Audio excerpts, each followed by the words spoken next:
શ્રી હિરપરા કન્યા વિદ્યાલય કાલાવડ, ધોરણ 11, વિષય મનોવિજ્ઞાન, પાઠ નંબર 9, પ્રેરણા અને આવેગ. આ પાઠના આપણા આજના લેક્ચરમાં વિદ્યાર્થી બહેનો હાર્દિક સ્વાગત છે. આજે આપણે આવેગ નિયમનના માર્ગો વિશે સમજ મેળવીશું. આવેગ નિયમનના માર્ગો ખાસ કરીને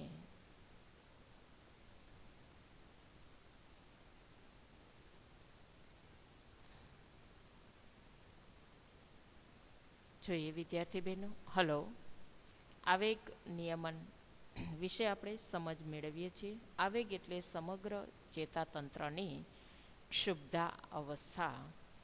આવેગના મહત્ત્વના આપણે બે પ્રકારો વિશે પણ સમજ મેળવી: વિધાયક આવેગ અને નિષેધક આવેગો. જુદા જુદા મનોવૈજ્ઞાનિકોએ આવેગોની સમજ આપેલી છે, એના વિશે પણ આપણે વિસ્તૃત સમજ પ્રાપ્ત કરેલી છે. હવે આપણે જોઈએ આવેગ નિયંત્રણની જરૂરિયાત. શા માટે આવેગને કાબૂમાં રાખવો જરૂરી છે? આપણે જોયું કે આવેગ સમયે સમગ્ર ચેતાતંત્ર છે એની અંદર ખળભળાટ મચી જાય છે. આવેગની સારી પણ અસર થાય છે અને આવેગની ખરાબ પણ અસર થાય છે. જો આવેગની અભિવ્યક્તિ જે કરવામાં આવે છે એની એ જ પરિસ્થિતિ રહે તો માનવીને હાનિ પહોંચે છે, એના શરીર અને મનની સ્વસ્થતાને ઘણી બધી તકલીફ થાય છે. માટે આવેગ નિયંત્રણ યોગ્ય સમયે થવું ખૂબ જરૂરી છે.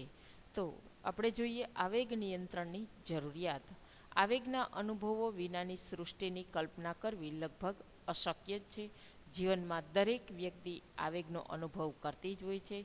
માટે શ્રીમદ ભગવદ્ ગીતામાં પણ કીધું છે કે સમત્વમ યોગ ઉચ્યતે, એટલે કે સમતા એ જ યોગ. જીવનની અંદર આવેગની સમતુલા જાળવવી ખૂબ જરૂરી છે. આપણે જોયું કે મહાભારતની અંદર જ્યારે કૌરવ પક્ષ અને પાંડવ પક્ષ વચ્ચે જ્યારે યુદ્ધ ચાલે છે ત્યારે ભગવાન શ્રી કૃષ્ણ અર્જુનને જે સંદેશો આપે છે, જે ભગવદ્ ગીતા જે સમજાવે છે, એની અંદર આપણને ઘણા બધા એવા પ્રસંગો છે કે જેમાં કૃષ્ણ ભગવાન છે એ અર્જુનને આવેગને સમતોલ કરવા માટે શું શિખામણ આપે છે? કારણ કે માનવીના શરીર અને માનસિક સ્વાસ્થ્ય માટે આવેગને કાબૂમાં રાખવો ખૂબ જરૂરી છે. તો જીવનમાં આવેગને સમતોલ કરવાના પ્રયાસોને આવેગ નિયંત્રણ કહીએ છીએ. તો આવેગની વારંવાર અને તીવ્રતા એ વ્યક્તિના મનોશારીરિક સ્વાસ્થ્ય માટે હાનિકારક છે. વિધાયક આવેગોની તીવ્રતા વ્યક્તિમાં શું આપે છે? ઉન્માદ સર્જે છે. ઉન્માદ પણ એક વધારે પડતો ઉન્માદ પણ એક મનોવિકૃતિ સર્જી શકે છે. તો આવેગની તીવ્ર સ્થિતિમાં હૃદય રોગનો હુમલો પણ થવાની શક્યતા રહે છે કે મગજની નસ પણ ફાટી જવાની શક્યતા રહે છે. તો એસિડિટીથી અલ્સર કે કેન્સર જેવા રોગોનું સર્જન પણ નિષેધક આવેગોનું પરિણામ સર્જી શકે છે. આમ આવેગને યોગ્ય સમયે, યોગ્ય માત્રામાં અને આવેગને અભિવ્યક્ત કરવાના પ્રયાસો કરવા જોઈએ. માટે શરીર અને મનની સ્વસ્થતા માટે આવેગ નિયંત્રણ છે એ ખૂબ જરૂરી છે. ત્યારબાદ જોઈએ આવેગ નિયમનના માર્ગો. ખાસ આવેગને કાબૂમાં રાખવા માટે આપણે શું કરવું જોઈએ? તો કે શ્રી અરવિંદ અને શ્રી માતાજીના શિક્ષણ દર્શનમાં એમણે સર્વાંગી શિક્ષણનો ખ્યાલ સરસ રીતે આપેલો છે. આ ખ્યાલ મુજબ એ શું કહેવા માગે છે? આવેગને નિયમન કરવા માટે શું કરવું જોઈએ? તો કે બાળકના શરીર, પ્રાણ, મન અને અંતરાત્માની કેળવણી ખૂબ જરૂરી બને છે. હૃદય કે અંતરાત્માની કેળવણીનો સીધો જ સંબંધ કોની સાથે છે? તો કે આવેગ નિયમન સાથે રહેલો છે. માટે ગાંધીજીએ પણ હૃદયની કેળવણી ઉપર ભાર મૂકેલો છે. તો હૃદયની કેળવણી વ્યક્તિને શું આપે છે? શાંતિ, સમજણ અને સુખનો અનુભવ કરે છે અને આવી સ્થિતિમાં આવેગ નિયમન ખૂબ સહજ બને છે. તો સતત તણાવની અંદર રહીએ અને સતત દોડધામમાં જીવતા રહીએ તો આધુનિક યુગમાં માનવી માટે આવેગ નિયમન કરવું ખૂબ જરૂરી છે. અને એના માટે સમગ્ર વિશ્વની અંદર ઇમોશનલ ઇક્યુટેન્ટ એટલે કે આવેગિક આંકનો ખ્યાલ ખૂબ જ લોકપ્રિય બન્યો છે. જેમ બુદ્ધિ આંક માપવામાં આવે છે એમ આવેગિક આંક પણ માપવામાં આવે છે. તો ડેનિયલ ગોલમેન નામના મનોવૈજ્ઞાનિકે આપણને આવેગિક આંકની સમજૂતી આપેલી છે અને આવેગ નિયંત્રણ કેમ કરવું જોઈએ તેના 4 માર્ગો પણ એમને દર્શાવેલા છે. જો જીવનમાં જેમ વ્યક્તિનું સ્વાસ્થ્ય જરૂરી છે એટલું જ જરૂરી એનું આવેગ નિયમન પણ જરૂરી છે. આવેગ નિયંત્રણ ન થાય તો શારીરિક અને માનસિક હાનિ પહોંચે છે. માટે ડેનિયલ ગોલમેન નામના મનોવૈજ્ઞાનિકે આવેગિક આંક દ્વારા વ્યક્તિનું માપન કરી અને 4 માર્ગો આપણને બતાવેલા છે. પ્રથમ છે સ્વજાગૃતિમાં વધારો. સ્વ એટલે પોતાની જાત. વ્યક્તિએ પોતે જ પોતાની જાતને સમજવી ખૂબ જરૂરી છે.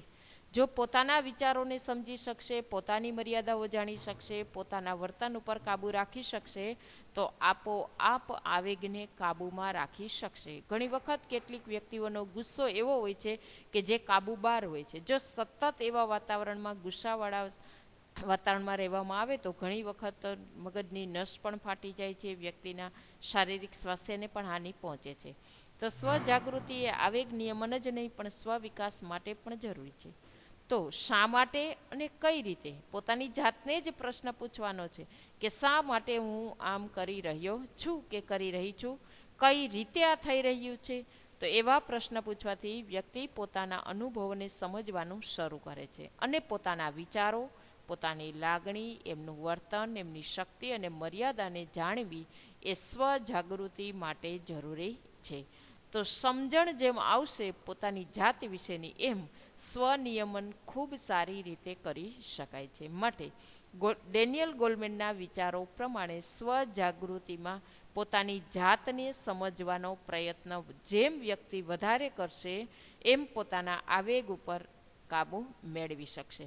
ત્યારબાદ છે આત્મનિરીક્ષણ કેળવવું જોઈએ. પોતાના આંતરિક વિચારોને, આત્મનિરીક્ષણ એટલે મનમાં ચાલતા જે વિચારો છે એને સમજવા જોઈએ. તટસ્થપણે એને ઓળખતા શીખવા જોઈએ કે કેવી પરિસ્થિતિમાં, કેવા ઘટના, કેવા પ્રસંગે કેવું મારે વર્તન કરવું એને આત્મનિરીક્ષણ કહેવામાં આવે છે. જો માનવીને આત્મનિરીક્ષણ કરતાં આવડી જાય તો માનવી આપોઆપ પોતાની ઉપર કાબૂ આવેગ ઉપર રાખી શકશે.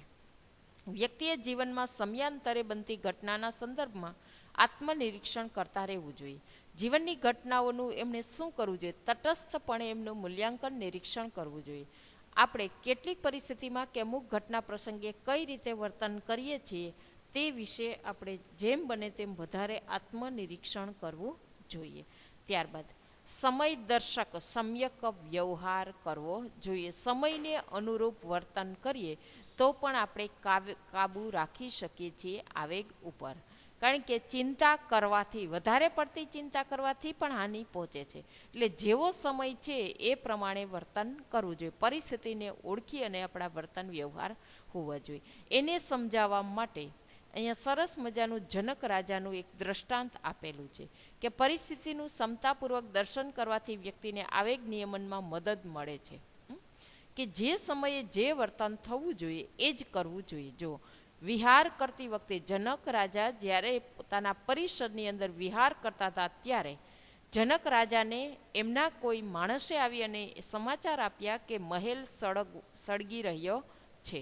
જનક રાજાએ શું કર્યું તો કે જરા પણ વિચલિત થયા વિના મારી ચિંતાથી મહેલ જે સળગી રહ્યો છે એ તરત જ ઠરી જશે નહીં. એટલે કે મારી ચિંતાથી પરિસ્થિતિ બદલવાની નથી, જે થવાનું હતું એ તો થઈ ગયું. એટલે તેમણે આટલું કહી અને શાંતિથી શું કર્યું કે પરિસરની અંદર જે વિહાર કરતા હતા, ચાલતા હતા, એ ચાલવાનું ચાલુ જ રાખીજો. હવે આપણને એમ થાય કે આવા સમયે જનક રાજા છે એ દોડતા દોડતા કેમ ન ભાગ્યા, કેમ પોતે હાફડા ફાફડા ન થઈ ગઈ? કારણ કે પોતે સમજતા હતા કે જે સમયે જે પરિસ્થિતિ સર્જાણી છે એ તો સર્જાણી જ. એનાથી મન ઉપરનો કાબુ કોઈ બેસવાથી કોઈ પરિવર્તન આવવાનું નથી. અને ઉલટાનું એ સમયે શું કરવું જોઈએ તો કે શાંત ચિત્તે વિચાર કરીને વ્યવહાર કરવાથી આવેગ નિયમન છે એ સરળ બનાવી શકાય છે. માટે યોગ્ય સમયે યોગ્ય પરિસ્થિતિને ઓળખી અને એને અનુરૂપ વર્તન કરવું એ પણ આવેગ નિયંત્રણ માટે જરૂરી છે. પરીક્ષાના સમાચાર સાંભળીએ અને આપણે હાફડા ફાફડા થઈ જાય, શ્વાસોશ્વાસ વધી જાય, અનુકંપિત ચેતાતંત્ર જલ્દીથી કામ કરવા માંડે, તો પણ શું થશે? તો કે સતત ટેન્શન મનોભારમાં રહેવાથી પરીક્ષા સમયે આપણે ડિપ્રેશનમાં આવી જશું અને એના કારણે પરીક્ષા પણ સારી રીતે આપી નહીં શકીએ. માટે જે પરિસ્થિતિ છે એ પરિસ્થિતિને ઓળખી વ્યવસ્થિત શાંતચિત્તે વિચારી અને નિર્ણય લઈએ તો આવેગ ઉપર પણ કાબૂ રાખી શકીશું અને શારીરિક અને માનસિક સ્વાસ્થ્યને પણ કંટ્રોલ કરી શકીશું. ત્યારબાદ સમયનો આદર્શ બની રહેવું. યોગ્ય સમયે યોગ્ય વર્તન કરવું જોઈએ. ભગવાન બુદ્ધે કહ્યું છે કે અપ્પો દીપો ભવ આત્મદીપો ભવ, એટલે કે પોતાનો દીપક સ્વયં પોતે જ બનવું જોઈએ. પોતે જ પોતાના જીવનના અનુભવમાંથી શીખી અને પોતાના જીવનને આદર્શ રૂપ બનાવવું જોઈએ, જેથી કરીને સ્વયંનો આદર્શ બનવાથી આત્મનિયમન સારી રીતે કરી શકાય છે. આપણે પોતે જ આપણા જીવનનો દીપક છે એને ઉજ્જવળ કરવો જોઈએ. ઘટનાઓનું બૌદ્ધિક અને વિધાયક મૂલ્યાંકન કરવાનું, કારણ કે જીવનની અંદર ઘટનાઓ તો આવવાની જ છે. સારી પણ ઘટનાઓ બને, પ્રસંગો ખરાબ પણ બની શકે, પરંતુ દરેક બાબતે આપણે હંમેશા વિધાયક જ દ્રષ્ટિકોણ વિકસાવવાનો છે. કારણ કે કોઈ પણ બાબતને જોવી એ મનુષ્યના પોતાના હાથની વાત છે. જોવા માટેની ઈશ્વરે બે પ્રકારની દ્રષ્ટિ આપી છે, સારી અને ખરાબ. તો મોટા ભાગે જીવનમાં બનતી ઘટનાઓનું વિધાયક દ્રષ્ટિકોણથી બૌદ્ધિક રીતે વિચારી અને મૂલ્યાંકન કરવું જોઈએ. નિષ્ફળતાઓથી શું થશે? નેગેટિવ દ્રષ્ટિકોણથી, નિષેધક દ્રષ્ટિકોણથી જોવાથી, તો કે આવેગિક રીતે વિચલિત થયા વિના વિધાયક દ્રષ્ટિ રાખી તેને સફળતાની ચાવી બનાવવી જોઈએ. નિષ્ફળતા જેમ જોવામાં આવશે એમ એનું મૂલ્યાંકન પણ નિષેધક થશે અને એની અસર પણ વ્યક્તિ ઉપર ખરાબ થશે. ત્યારબાદ ખૂબ સરસ મજાનો આવેગ નિયમનનો રસ્તો બતાવ્યો છે કે જેમ બને તેમ સર્જનાત્મક બનો. સર્જનાત્મક એટલે કંઈક ને કંઈક નવું ને નવું સંશોધન કરો, નવા વિચારો કરો, નવું ને નવું કંઈક બનાવો. જે જીવનમાં જેમાં રસ પડે એ પ્રવૃત્તિ જેમ બને તેમ સારી કરવી જોઈએ અને એ મોટા ભાગનો સમય આવી સર્જનાત્મક પ્રવૃત્તિમાં જ પસાર કરવો જોઈએ. આપણે વિદ્યાર્થી બહેનો ખાસ જીવનની અંદર બધા જ વ્યક્તિને ઈશ્વરે 24 કલાક આપી જ છે, પણ આપણે મોટા ભાગનો સમય કેમાં પસાર કરીએ છીએ? તો કે બિનજરૂરી પ્રવૃત્તિ કરવાની અંદર. પરંતુ એ જ સમયને જો યોગ્ય માર્ગે વાળીએ અને આપણને રસ પડે એવી પ્રવૃત્તિની અંદર મનને પોરવીએ તો માનસિક શાંતિનો પણ અનુભવ થશે અને આવેગ નિયંત્રણ પણ સરળ બનશે. ત્યારબાદ સુખદ સામાજિક સંબંધો કેળવવા જોઈએ. હંમેશા જીવનની અંદર જેમ બને તેમ કોઈ પણ વ્યક્તિ સાથે આપણા સાચા અને સારા સંબંધો હોવા જોઈએ. ઘણી બધી વ્યક્તિઓનો સ્વભાવ એવો હશે કે નાની નાની બાબતની અંદર અન્ય વ્યક્તિ સાથે ઝઘડા કરતી હશે, સંબંધો બગાડતી હશે. જેમ ઝઘડો વધે, સંબંધો બગડે, એમ આવેગ આપણો કેવો નિષેધક આવેગમાં વધારો થાય. આપણને ભય આવે, ગુસ્સો આવે, ક્રોધ આવે, એ વ્યક્તિ પ્રત્યે નફરત થાય. એનાથી આપણા સ્વાસ્થ્યને હાનિ જ પહોંચવાની છે. તો જેમ બને તેમ જીવનની અંદર કેવા સંબંધો વિકસાવવા જોઈએ? તો કે સુખદ સંબંધો વિકસાવવા જોઈએ. એના માટે શું કરવું જોઈએ? તો કે સાચા અને સારા મિત્રો પસંદ કરી તેમની સાથે અને અન્ય સામાજિક વ્યક્તિઓ સાથેના સુખદ સંબંધો વિકસાવવા જોઈએ. ત્યારબાદ પરાનુભૂતિ કેળવવી. ખાસ કરીને બીજા પ્રત્યે પરોપકારની વૃત્તિ રાખવી જોઈએ. સ્વાર્થી સ્વભાવ ન રાખવો જોઈએ. જો અહીંયા આપણે દ્રષ્ટાંતો દ્વારા સમજાયું છે કે વૃક્ષ પોતાને પથ્થર મારનાર વ્યક્તિને પણ શું આપે છે? તો કે મધુર ફળ આપી તૃપ્ત કરે છે. હવે વૃક્ષને એમ થાય કે મને પથ્થર મારી અને મારું ફળ લૂંટવાના પ્રયત્ન કરે છે, તો મારે ફળ આપવું જ નથી, તો શું થાય? પરંતુ એમનો સ્વભાવ કેવો છે? તો કે પરોપકારી સ્વભાવ છે. પોતે માર ખાય અને બીજાને મધુર ફળ આપે છે. વાદળ શું કરે છે? વરસે છે, ત્યારે કોઈની પાસે આભારની અપેક્ષા રાખતું નથી. છતાં પણ આપણે શું કરીએ છીએ? તો કે આપણે પોલ્યુશનનું પ્રમાણ વધારતા જઈએ છીએ. જેમ વૃક્ષો કાપશું, પ્રદૂષણની માત્રામાં વધારો થશે, એમ ગ્લોબલ વોર્મિંગની સમસ્યા વધશે. ગ્લોબલ વોર્મિંગની સમસ્યા વધશે એટલે તાપમાનમાં ફેરફાર થશે અને તાપમાનમાં જેમ જેમ ફેરફાર થશે એમ એમ વરસાદનું પ્રમાણ ઓછું થશે. છતાં પણ વરસાદ ક્યારેય આવી અપેક્ષા રાખતું નથી કે મારી સાથે સારો વ્યવહાર કરવામાં આવે. તો આ જ રીતે સ્વાર્થી ના બનતા પરોપકાર કેળવવાથી માનસિક શાંતિ મળે છે અને આવેગ નિયમન પણ સરળ બને છે. ત્યારબાદ 9મો આવેગ નિયમનનો રસ્તો તો કે સામાજિક સેવામાં સહભાગીદારી વધારી.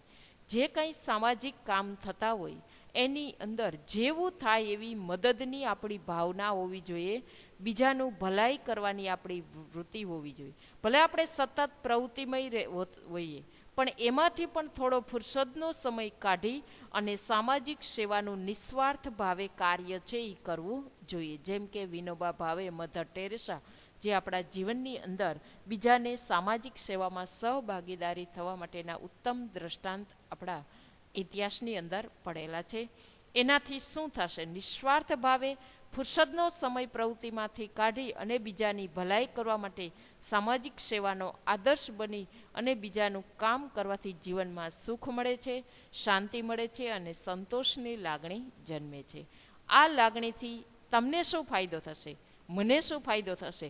તો કે આ લાગણીથી હરેક મનુષ્યને આવેગ નિયમન કેળવવામાં ખૂબ મદદ મળે છે. આ રીતે વ્યક્તિએ પોતાનો સ્વ વિકાસ કરવા માટે આવેગ નિયમન કરવું ખૂબ જરૂરી છે. માટે વિદ્યાર્થી બહેનો, આ જે પ્રશ્ન આપણે જોયો આવેગ નિયમનના માર્ગો ડેનિયલ ગોલમેન નામના મનોવૈજ્ઞાનિકે સમજાવેલા છે, જે વારંવાર 5 ગુણના પ્રશ્નની અંદર પૂછાય છે. હવે પછીના લેક્ચરની અંદર આ પાઠના સ્વાધ્યાય વિશે આપણે સમજ મેળવીશું.